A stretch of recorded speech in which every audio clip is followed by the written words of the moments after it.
Nous allons parler aujourd'hui de la température.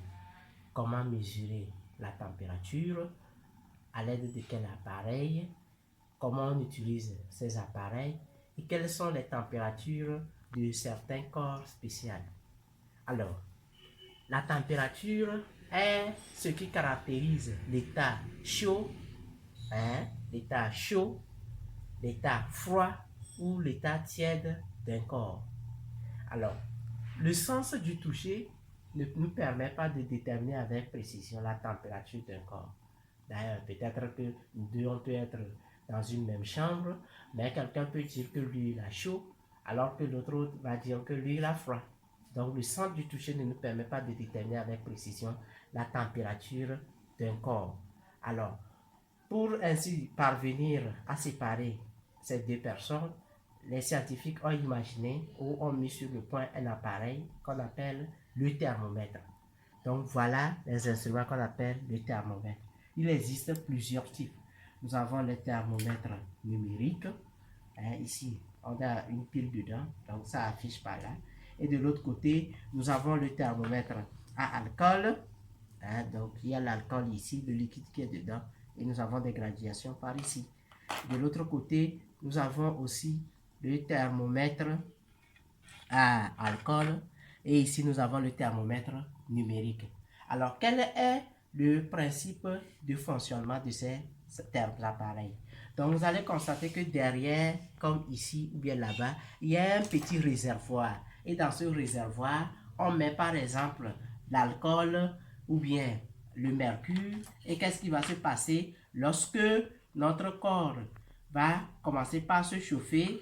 Le liquide qui se trouve dedans va commencer par se dilater et ainsi nous allons aboutir à une montée du niveau du liquide dans ces tubes, ce qui va nous permettre de déterminer la température de notre corps.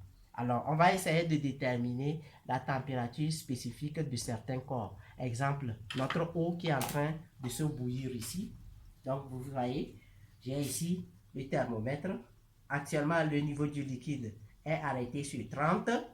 Donc, je vais l'introduire dans notre eau bouillante. Et on voit que le niveau du liquide est en train de monter. Ça monte. Voilà. Ça continue toujours par monter. Ça continue toujours par monter. Nous sommes à 95, 96. Et voilà, on est à 100. Donc, le niveau du liquide est arrêté à 100. La température plutôt est arrêtée à 100. C'est-à-dire que l'alcool qui se trouve à l'intérieur a monté jusqu'à aller s'arrêter sur 100. Cela veut dire que la température de l'eau bouillante est égale à 100 degrés Celsius. Alors, il y a certains peut-être qui ne savent pas bien utiliser le thermomètre. Donc, nous allons maintenant voir comment est-ce qu'on peut lire correctement avec le thermomètre. Alors, voilà comment il faut procéder. Que ce soit dans le cas de ce thermomètre ou bien de celui-ci, vous allez constater qu'il y a des divisions. Nous observons des divisions, des grandes divisions et des petites divisions. Ainsi donc, je vais déterminer d'abord la valeur d'une petite division. Les élèves de 6e là. Il faut déterminer d'abord la valeur d'une petite division. C'est ça qui va venir surtout dans les exercices. Donc, je prends ce cas. On a 10, on a 20. Donc, 20 moins 10, ça me donne 10. Ça veut dire qu'une grande division, ça donne 10 degrés Celsius. Alors, je vais compter le nombre de petites divisions. Donc, j'ai 1, 2, 3, 4, 5, 6, 7, 8, 9, 10. Donc, j'ai au total 9 petites divisions. Donc, je fais 10 divisé par 10. Et ainsi, je vais obtenir 1 degré Celsius pour une petite division. Alors, si je veux lire donc la température qu'affiche actuellement ce thermomètre, donc on constate que nous sommes actuellement à 20. Ici, la grande division qui se trouve en bas, c'est 20. Donc, on a 21, 22, 23, 24, 25, 26, 27.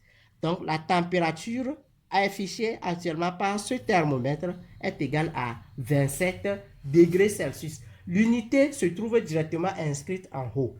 Donc, comme vous pouvez observer, il existe plusieurs sortes, différentes sortes d'unités pour la température. Il y a ce que nous appelons le degré Celsius. Nous avons également ce que nous appelons le degré Fahrenheit. Et sur certains appareils, vous allez trouver à la place de FK, qui signifie le degré Kelvin. Mais nous, on utilise plus le degré Celsius. Donc voilà comment on peut déterminer facilement la lecture de la température d'un corps. Alors sur ce, on va faire ce petit exercice. Nous avons de l'eau glacée ici. Nous avons de l'eau glacée ici. Vous observez la glace à l'intérieur de notre bécher. Donc on va introduire notre thermomètre dedans. Et après 1 ou 2 minutes, lorsque le niveau du liquide va se stabiliser dedans, nous allons déterminer la température. Ensemble, on va lire la température. Voilà. Donc, on va faire passer le glaçon derrière. Voilà.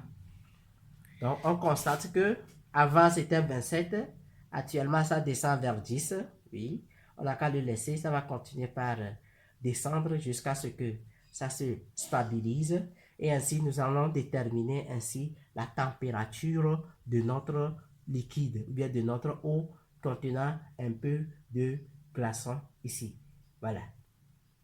Alors, donc, je rappelle qu'il faut faire un effort pour pouvoir, il ne faut pas confondre la température et la chaleur. Il ne faut pas confondre la température et la chaleur. Les deux là sont différents. Si on fait un feu quelque part, le feu là va dégager de l'énergie, bien de la chaleur. Alors que la température, c'est ce qui va caractériser l'état. Est-ce qu'il fait frais? Est-ce qu'il fait chaud? Est-ce qu'il fait froid? Est-ce qu'il fait tiède? Voilà, c'est ce que nous disons au niveau de la température. Alors, on constate que le niveau du liquide ne descend plus. Alors, nous avons la gradation 0 qui se trouve là-bas. Donc, 1, puisqu'on avait dit qu'une petite division, ça fait 1 degré. 0, 1, 2, 3 degrés Celsius. Donc, la température affichée par notre thermomètre est égale à 3 degrés Celsius. Toujours comme au cas de la lecture avec une éprouvette graduée, il faut faire en sorte que le niveau du liquide